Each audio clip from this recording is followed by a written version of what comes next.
Jim Shorkey and special guests Rodney Little and Sharon Young. Guys, thank you so much for joining us today. Our mission is to help people not only rethink sales, but also help people discover their purpose. So a lot of personal development, a lot of just helping people get past the hurdles in their lives. We would love to hear about the mission of Top Dog Therapy, and then just some questions and some thoughts of how do we help you fulfill your mission and help veterans. Share what is the mission of Top Dog Therapy and how we can help and how we can empower the audience to help you guys fulfill your mission, because it's really dear to our hearts. Rodney, can you share with us first? And then we'd love to hear from you, Sharon, as well. Derek, Jim, thank you guys both so much for having us here. We were excited to have this opportunity to come and speak with you guys today. The Top Dog Therapy team, our mission is to take specially trained canines like Penny here today. We utilize them to bring hope through healing by promoting love, attention, and affection everywhere we go. That's what our mission is. We started with a medical boned background and really quickly expanded from hospitals, nursing homes, cancer treatment centers into the education center. And from the education center, we expanded into the recovery programs. And from there, the sky is the limit, Derek and Jim. As you guys know, we do bereavements for funerals, private hostings for families, hospice programs for both organizations and home individuals, which Sharon will be able to tell you about later today. She's done a couple of house calls for our team as well. But our mission needs to get out there more so people can see and hear what we do. And we have some great testimonies for you guys to hear today as well that we'd love to share with you. Yeah. Wonderful. Yeah, phenomenal. I just saw, I'm always a research guy, so I'm always researching, and I found that so many people are searching for dog therapy services. Like the number, if you look on Google, it's like a straight line up. So why is that? Why this become such a need for people? And what specific niche of people are you working with, and how do you fulfill that need? That's a really great question, because today there's more science, more data, more facts than there ever was before. And now we know that just the presence of a dog in the room can immediately bring your anxiety down. When you touch a dog, you can have an immediate drop in anxiety and sadness, all these negative emotions we hang on to. And now there's more schools, more medical institutions realizing this. I'm reading news stories across the countries about hospitals that got a emotional support dog, or a courthouse that has a therapy program, or a dog program for kids when they go on the stand, so they can have a dog with them to help their stress levels instead of the person they're testifying against. It's amazing what they've taken man's best friend and used them to do to help us emotionally. It really is. And with my business, we get phone calls from personal psychotherapy offices, detox units, rehab facilities, psych wards, a little bit of everything that has people in need of where our mission lies. And most of these people are broken. They need something. And a lot of times we've done things a certain way for a certain amount of time, being the creatures of habits that we are as humans. Now they see something different in bringing a dog in. And let's just face it, you can have the same doctor telling you the same thing every day, but bring that dog in once with that wet nose and wagging tail. That'll leave a smile on your face and an impression in your heart for a really long time. Yeah. So Sharon, share with us just why this mission matters so much to you. Rodney was just telling me you have so many stories. You could share story after story of the real life impact you've seen on the lives of people through the value of therapy dog services. I was thinking on the way out, when was my first time that I realized the benefits of a dog? And I was a toddler. Back then, the hunting dogs stayed in the yard, of course, in a dog box, and that was how it was. There was a girl down the street who seemed like she was always getting into trouble. She wasn't much older than me, and anytime she would get in trouble with her parents or at school, they would find her in Danny Boy's dog box with Danny Boy, just rubbing him. And that, I thought to myself, is the first time I saw a therapy dog. We were a blended family, and my 8-year-old brother, who came into our family, had been growing up with 4 sisters, and all of a sudden here he is with 3 brothers and had no clue how to be with brothers. He had a dog, Peanuts, and many times we would find Joe sitting with Peanuts saying, "It's okay, Peanuts. We'll be okay, Peanuts." Yeah. And I thought to myself, even before we realized it, our dogs were there for us. For me, I went through a very bad time, both physically and emotionally.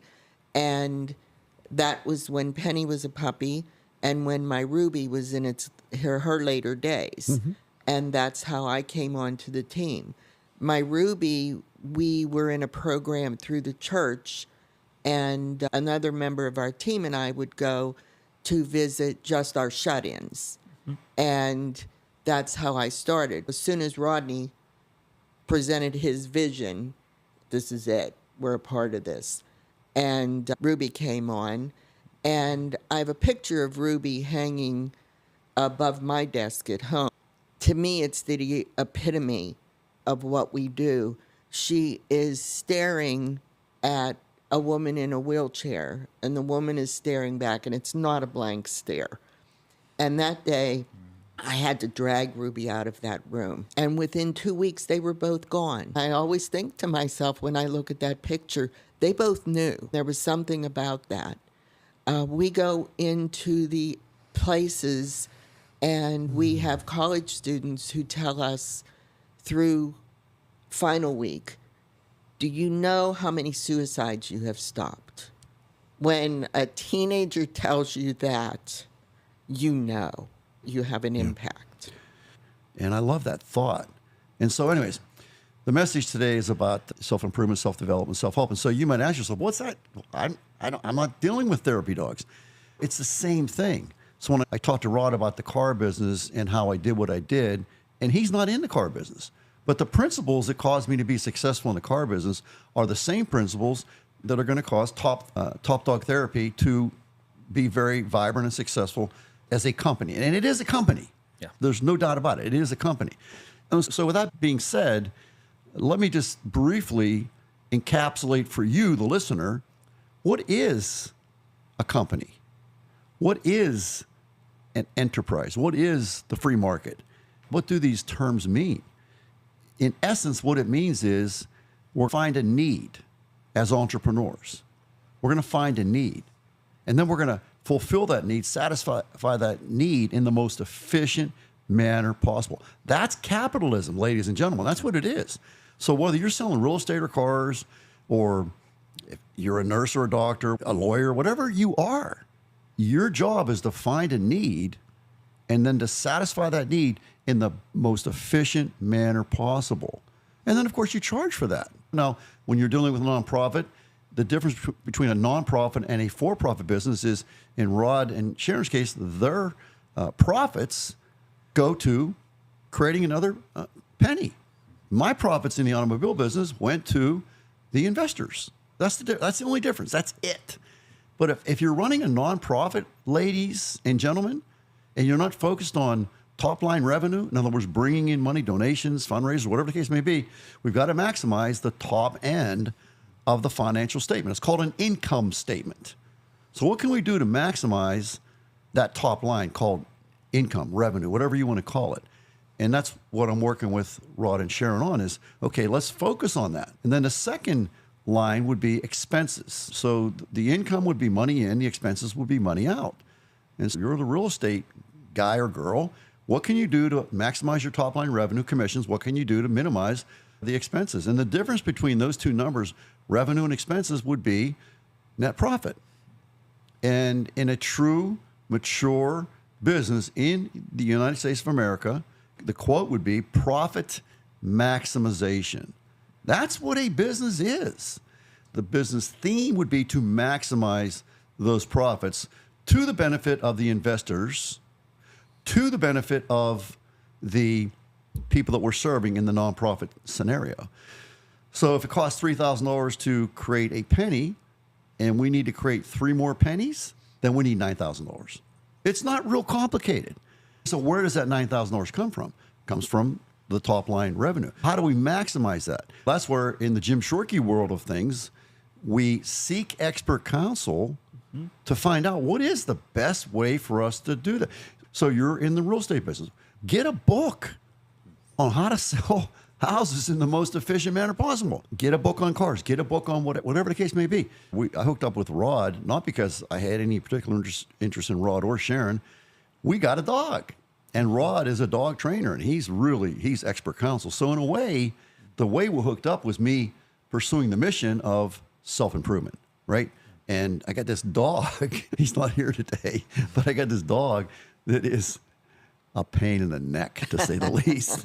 He'd much rather go to the bathroom in the house than outside in the yard. He just likes it better in the house, which I can't blame him. I haven't gone to the bathroom out in the yard lately either, so I can see where he's coming from. But Coda. And then, of course, neither one of them are here, by the way, because they be up on Rod right now, licking his face and biting at him. But anyways, what I'm trying to say here, in simple terms, is that I am using this process called Rethinking 2.0, which I used to build the Jim Shorkey Family Auto Group. That's where it comes from. I can remember talking to Chuck and Derek and say, how did you do what you did? Well, here's what I did. And we started talking and writing and come up with these principles that I did to build the Jim Shorkey Family Auto Group. Ironically, I had no idea I was going to have a stroke, but I did. And so, okay, I'm going to use this idea to rebuild Jim Shorkey because I have work to do. I can't give into this thing. Rod here was paralyzed from the waist down.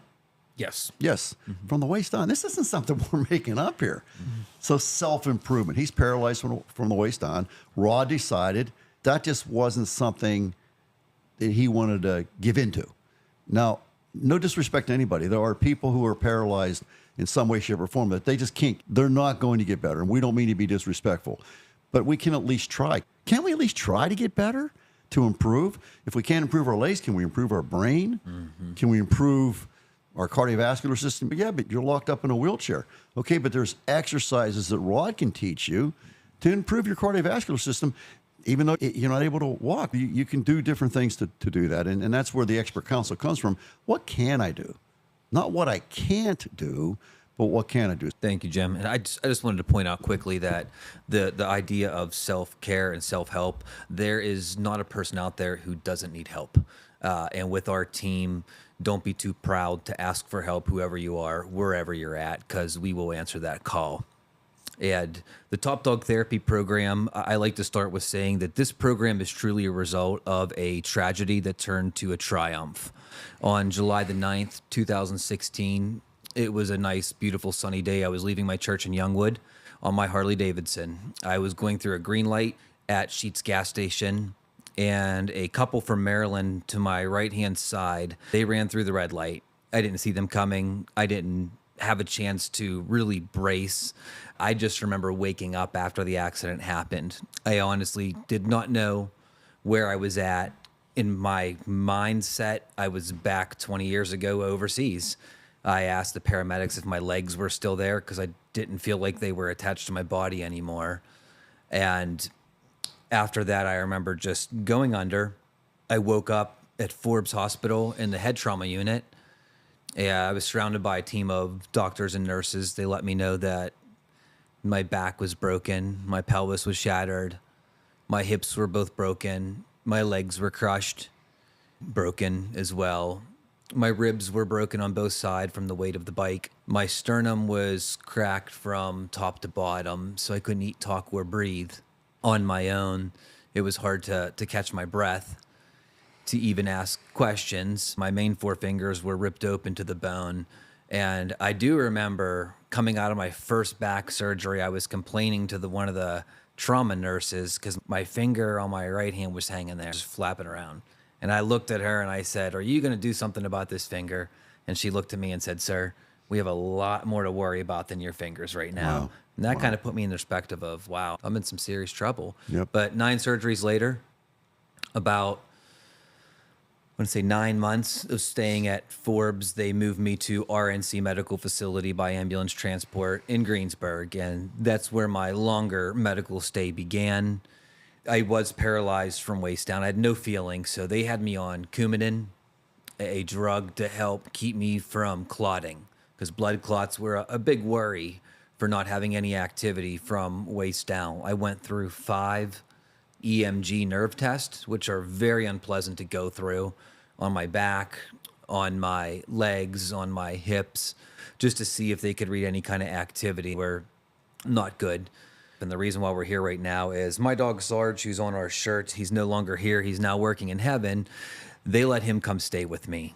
And I know that not everybody has this opportunity when they go to a medical facility. They probably didn't let Bear come to the hospital with you, I'm guessing. Most people don't have this, but for me, fortunately, Sarge was a working dog. He had a police vest. He worked a police job. We did active missing person cases together. When he lost his handler, his parent, he lost his working purpose, and he also lost the ability to survive, not just thrive. He would not eat.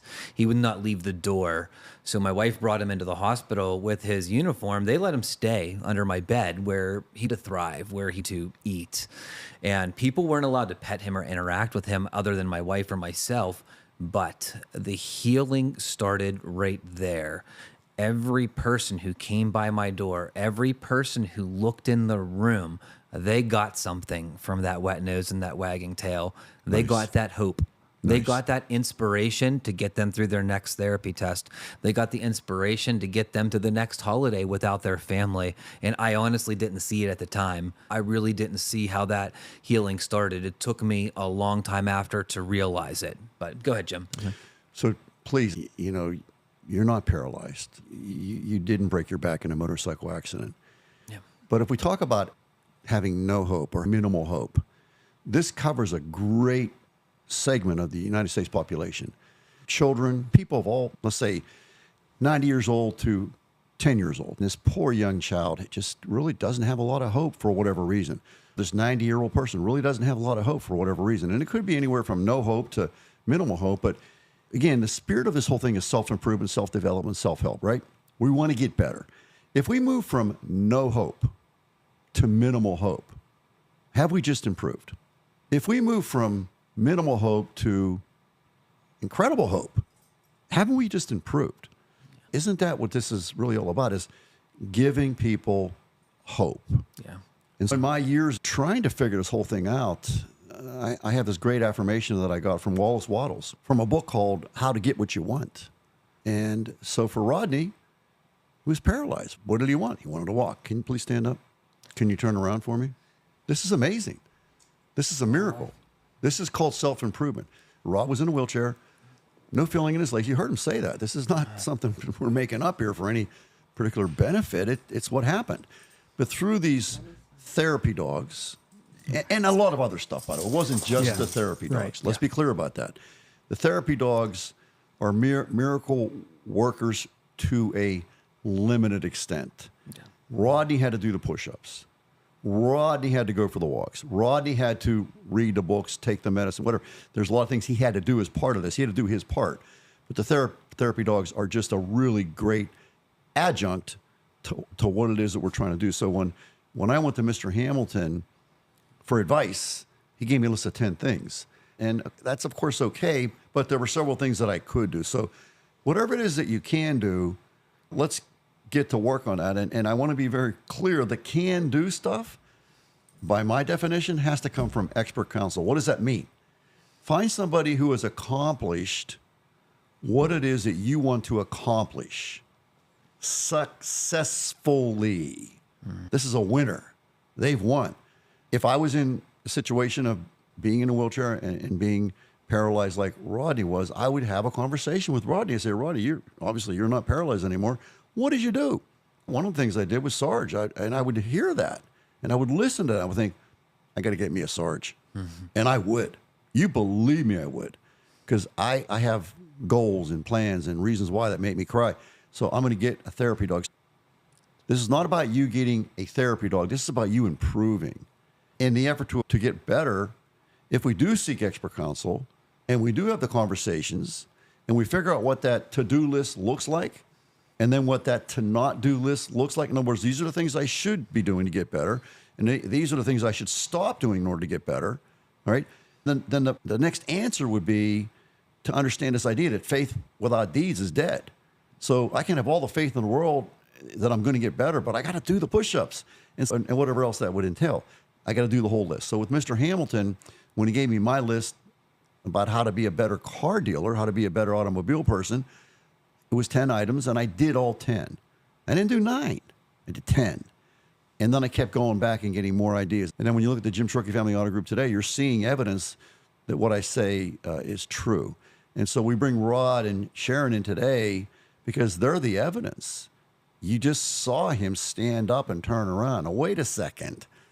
What happened to the wheelchair? He kicked it out. Enough of this. And so we really do need to thank Penny and Sarge and all these other, we'll call them dogs. They don't feel like dogs to me. They feel like something way beyond dogs. But at any rate, but the point is that let's not lose sight of the fact that they're $3,000 a piece to get them to the point of where they can even have a chance at helping Rod. And so in your life today, that $3,000 is going to represent something different, but still you need the $3,000 to do what you want to do. It could be paying your mortgage payment. It could be paying your car payment. It could be buying food, whatever the case may be. How can we maximize our income today? That's self-improvement. I'm making X per year. I want to improve that by 20% in 2024. What's your reason why? There's a reason why I make it correct. So no, we set a goal for how much money we want to make in 2024. We set a goal. And then we have to really reflect and ponder, what are the reasons why? I'm sure I could make Rod cry very quickly here if I said, okay, you were in a wheelchair. What are the reasons why you wanted to get out of that wheelchair? We're going to get emotional here. One of my biggest reasons was I wanted to be able to stand there for my fiance, soon-to-be wife, when she walked down the aisle to read our vows to each other. I didn't want to do it for my wheelchair. I wanted to look at her in her eyes. And one of my biggest hopes was to be able to stand there and look at her and tell her how much I loved her with those vows. Why was that important to you? It was something that I felt I not only wanted to do, but that I could do. I had a task. I had a goal. I wanted to do an action plan, and I wanted to accomplish that goal. And I don't like to give up on any goal that I have. And you're a military guy, aren't you? That's right, I am. Tell me. I'm Army veteran as well, and thank you. Yeah, give him a hug, Penny. When we get a task, we find a way to accomplish our mission by any means necessary. And when I couldn't walk, I had a lot of missions. My biggest mission was getting back to myself to support my house, to be the breadwinner, to walk my dogs again. Sarge did a great job pulling that wheelchair, but that wasn't my life. That's not what I wanted. It's just where I was at that time while I was working through it. But I had a lot of goals, a lot of missions I wanted to accomplish, and I wasn't taking the doctor's answer for the rest of my life, saying, this is what you're going to have to do. This is the hand you have dealt. And I know a lot of people have been in that position. I know a lot of people have heard that there's a very low chance, there's a very low risk, but I could tell you that there's hope. I could tell you that there's people out there who will meet you with that hope. And you have a handful of them sitting with you right here today. Yeah, and I will stop at nothing to accomplish our mission. You made me think of something that one of the funniest movies ever, Dumb and Dumber. Oh, yeah. So you're telling me there's a chance? Not 1 in a million. So you're telling me there's a chance. And that's our job here today, is to, if it is 1 in a million, can we make it 2 in a million? Yeah. Can we make it 3? Still tough odds. Mm-hmm. But at some point it was like, holy cow, now it's a lot better than 1 in a million. And so sometimes the doctors, and hey, listen, I had great doctors, but they can be cold and calculating. Is that a scientific versus emotional? Yeah. And so you decided you were going to listen to the doctors, which of course you should have, but also listen to your heart. Yes. And also learn that the body is such an incredible machine that was created and healing itself. And I wanted to give myself the opportunity to heal more and not have my initial diagnosis define the rest of my life. Well, you've done that. That's a message I like to share with everybody as well. When it comes to medications, there's more that you can do than what you might be prescribed. There are so many natural, holistic things that can help bring you that healing that you should open yourself up to. Jim said, seek that expert counsel, do that research. A quick internet research helped me so much after I sought my expert counsel with Jim, and I learned about no more duct tape fundraising. It's just follow these rules that Jim is giving us and watch how it applies in a positive way to your life. It really is amazing. This is not about any one thing. it's number one, where have you been? Number two, where are you now? And number three, where do you really want to go? So maybe you do start a nonprofit, for example. And you might say, well, I don't even know how to do that. Well, let's figure out how to do it. Because, Rob, what did you know about nonprofits? I knew nothing when I started my first of two. Yeah. So nothing. your day one with Top Dog Therapy Team was, I have no idea what I'm doing. That's right. And so our theme continues to be, if Rod can do it, Jim Shorkey can do it. Yeah. He had no idea. Obviously, in 1996, my father died March 24th, 1996. My day one after my father died was I had no idea what I was doing. But I thought I did. That's even worse. Rod didn't know what he was doing, and he manned up to it. So I don't know what I'm doing. But I didn't know what I was doing. I thought I did. It's called arrogance. And it took me to bankruptcy imminent. And when I went to Mr. Hamilton to get that advice, that's when the thing really began to change. And I kept doing it and doing it. So if I can do it, and Rod can do it, so can you, no matter what that goal would be. So I want to be very clear about that. Goal, number one. Reasons why, make you emotional, number two. And you heard Rod wanted to walk again, but when we get into the why, that's when it got emotional. He wanted to greet his wife from his feet, not from his wheelchair. No disrespect to anybody who's in a wheelchair. Seriously, we're not judging anybody. Not at all. The fact is, he is an individual human being who had a very specific goal. He wanted to stand with his wife. And the reasons made him emotional. So he went to work on expert counsel to figure out how to do that. And so he had to do a lot of stuff to get to that point. It wasn't like he just woke up a day later and said, okay, I'm ready. I'm going to go stand. No, there was a lot of stuff he had to do involving therapy, physical exercises, mental exercises, nutrition, all kinds of stuff. The idea for you today listening is to figure out what the stuff is that you need to do, the to-do list, and what is the stuff that you need to stop doing, the to not do list. Rodney, in your journey of gaining the ability to walk again, were there some things that you recall that you had to stop doing that you were maybe even unconsciously doing that is, holy crap, that's a bad idea. Let's stop that. Can you give me a few of those? Absolutely. One of the first things was, and it took me directly away from self-care, was doubt, saying, I can't.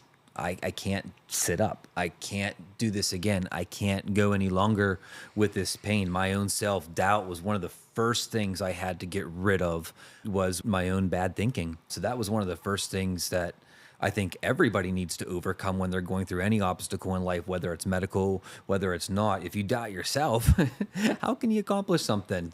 You can't. That's probably the thing that sticks out the most, is just my self-doubt. From the shape that I was in, I couldn't see beyond the physical, and my self-doubt just set in. So that was the first thing I really had to overcome and say, you know what, no more of that.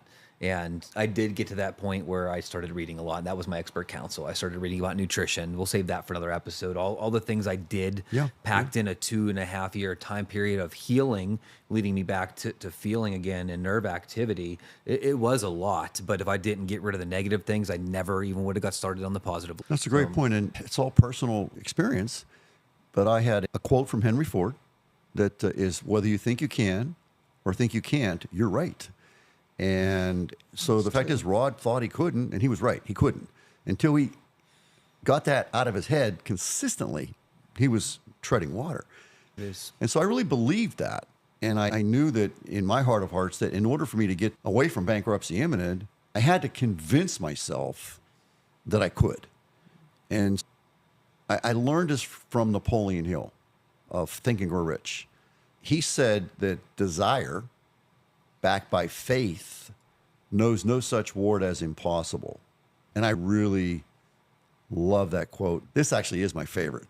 Desire, backed by faith, knows no such word as impossible. So impossible for Rodney is walking. His doctors probably told him, that's great that you want to do that, but not going to happen. It's impossible. And so how can I go from impossible to possibility? The way I did that, what I learned, and this is what you can learn from me today, is I had to grow my desire. And I can prove every bit of this. My definition of desire is you got to want to. And I just have a massive chill in my body right now. I can't control it. It just came in. What is that? So when I think about what I did, on March 24th, 1996, my father died very suddenly. He literally dropped dead. We had no idea. And so I was a stockholder at the time, and I was the heir apparent. So it was Johnny on the spot time. I had to get going. All right. I was the man now, so to speak. And if I knew half as much as I thought I knew when my dad died, I would have been pretty darn smart. The fact is, I had no clue. But worse than that, I thought I knew everything. The ultimate definition of arrogance. I didn't want any help. I didn't need any help. 2 years later, I'm bankruptcy imminent. And I can remember very clearly sitting with Chrysler Corporation because I had called them in because I needed help. That was another example of expert counsel. So I called Chrysler Financial in, and they had brought a team in of auditors to audit my books so that I could figure out what the heck the problem was, right? This is why I'm so familiar with the balance sheet and the income statement. I understand it really well. So it's one thing to not know. It's another thing to think. So anyways, my dad died. My dad ran that business for 22 years. 2 years later, after he died, I'm bankruptcy imminent. So I'm sitting there with Chrysler, and we're having a conversation, and the guy had tears in his eyes, literally had tears in his eyes. And he said to me, "Do you still want to do this?" "What are you talking about?" "Of course I still want to do this. That's why I brought you in." He points behind my dad's desk. We were out on the other side of the desk. He said, "Do you still want to sit behind that desk?" I said, "What are you talking about? That's my dad's desk. I've been wanting to sit behind that desk for my entire life." I said, "Let me tell you something. I'm going to figure this out. I'm not going to be defeated. If I got to work 26 hours out of the next 24, that's exactly what I'm going to do. But I'm going to figure this out." And I wish I would like to have these guys someday, if I even could. What do you think? Do you think I was going to figure it out? And I guarantee you they would have said, "There is no freaking way. You're not getting out of that wheelchair, Jim. You're not going to walk again. There's no way you're going to do it," because it was that bad. And what drove me forward was I just couldn't live with the fact that my dad ran that business for 22 years. And 2 years after I'm in charge, we're done. We're going out of business. I couldn't live with that fact. I wasn't going to let it happen. So that was the passion. That's why I understand so very well the idea of having a goal and a reason why that makes you cry. And I had that. And I can remember when I got the operating report where we had broke the all-time record for an individual month in terms of profit. This would have been July 1999. Record profit for that particular month. And then the year-to-date number was a record profit for the entire year. So it was after June. So it was halfway through the year. We had already broke the all-time profit record for an individual year, and then we broke it for the individual month. And I collapsed. I'll never forget it. Just fell to my knees, collapsed, and was overcome with emotion. I couldn't believe it because I did it. And so whatever it is that you want to do, the secret is desire, backed by faith, knows no such word is impossible. And let me conclude with this idea that if I could figure out a way to make my desire stronger and make my faith stronger, and so I grew my faith, and I had to also grow my desire. So desire backed by faith knows no such word as impossible. How do I turn impossible into possible? By growing my desire, growing my faith. I did that. And so that's why I'm very, very near and dear to my heart is this idea of you gotta wanna. And I can remember so clearly, it makes me emotional. I'm sitting in front of Mr. Hamilton. He's behind his desk. I'm on the other side of the desk. And behind him is this sign that says, "You gotta wanna." And I looked at that sign and I thought, man, I really want to, but I don't know how, and I need help. And then from there, I developed this other sign that says, "Yes, I can." It's all one word, just like "You gotta wanna." I developed that one myself. And I just was sitting in front of Mr. Hamilton, and it was like, I don't know how, and I don't know that I even can. I don't know.